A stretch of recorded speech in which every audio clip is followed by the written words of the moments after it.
Hello guys, good evening and welcome back. Alright, so this is a quick introduction or a quick recap on trouser cutting or drafting. The first thing I am doing here is to mark out my baseline. Then after which I will also mark out the side lines. It's just for you to place your ruler here. Make sure that the ruler is in a straight form.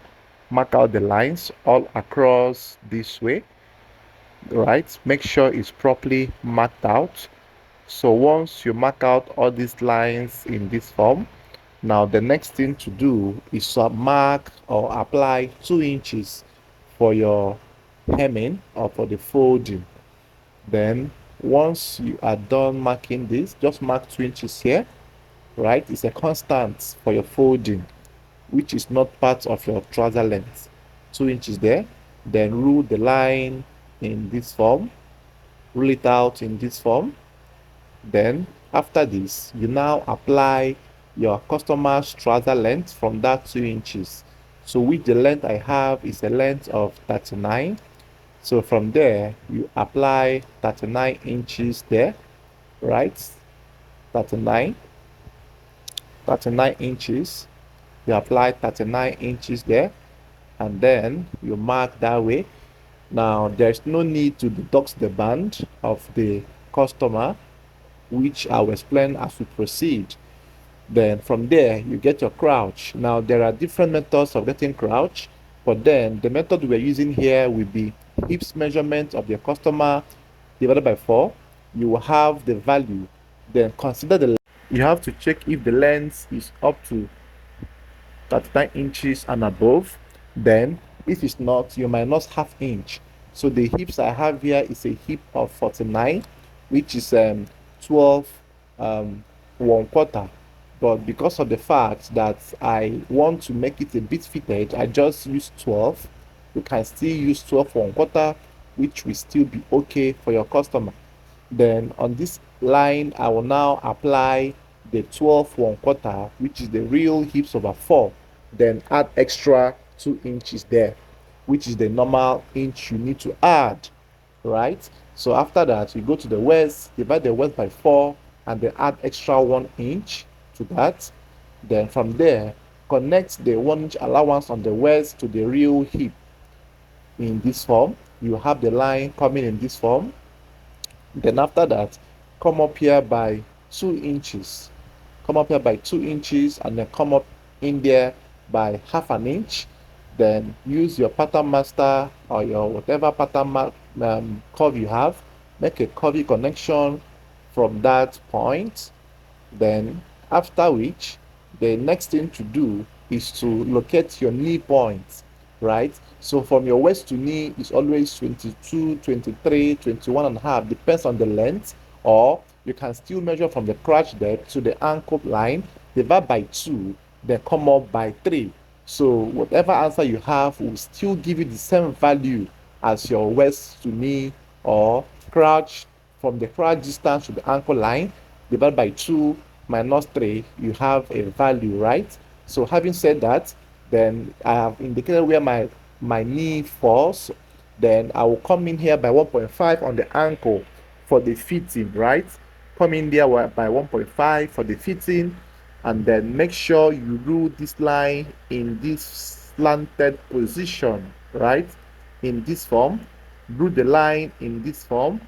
Then once the line is properly ruled in this form, now the next thing to do is to apply your ankle. Which ankle I have is 15 ankle, divided by 2, you have 7.5. You have to apply 7.5 that way.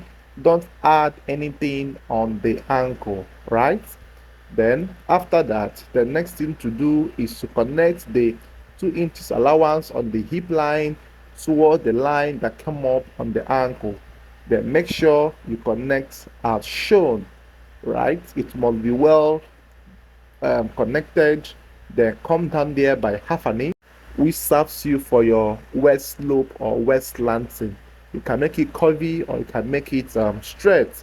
Then impute your pocket depth of 7 inches depth by 2.5, right? Then after this, the next thing to do is to cut. So I will still show you guys how I cut, should in case you have any problem on the cutting stage. So just stay glued and make sure you subscribe to my channel and give me a thumbs up, comment, and also tell me where you are watching me from. So this video will be solely for those of us who want to learn male fashion designing from the very best and the simplest method or approach, but yet in a standard manner. So here we have two fabrics.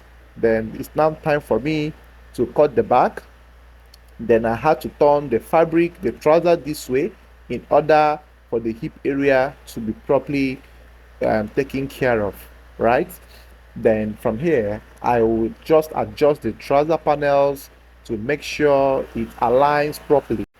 So you take your time to arrange the panels, and then once they are properly arranged, then the next thing to do here is to bring out the hip line on the crotch line. Right now, the reason I am trying to show you guys these cutting videos, because this cutting is where most of us do have problems. Now if you watch these cuttings over and over again, when you watch the sewing once, you'll be able to understand the whole concept of an English trouser, right? So after this, then extend the line here by 2 inches, extend the line there 2 inches all through, 2 inches all through that way, extend the lines there by 2 inches all through, and then you connect the lines in twos, right? Connect the lines in twos, connect them in twos, right? Just take your time, watch the video, and make sure you follow the same process while doing yours. You will not have issues or whatsoever in your whole drafting stage. Then after that, the next thing to do here is to extend the back west inch by 1.5 inch or 2 inches, right? Depending on what you want. Extend here as well by 2 inches or 2.5. Then raise the back panel by 2 inches as well. Then after which you now place your rule in this form, and then you connect outrightly in this manner, right? Then from here you curve all through this way, and then after that you can still use your ruler and do the raising to be a bit curvy. It helps to make the trouser to sit properly at the back waist, right? You can still make it to be straight if you so wish, right? But this curvy is more perfect and more professional. So after this now, the next to do is to cut. So I'll also show you how I'm cutting for you to also understand and learn. Should in case you have any confusion or issues, the cutting will also give you a clearer understanding of the whole drafting stage. And so I do hope you enjoyed the video. Please kindly subscribe to my channel, give me a thumbs up, comment, tell me where you're watching from, and always turn on the post notification bell for you to be notified whenever I make or create new videos just like this. Thanks guys for watching. See you in my subsequent video, right? So I will try and make a time to create a video on the sewing process, but however I still have one already on this channel.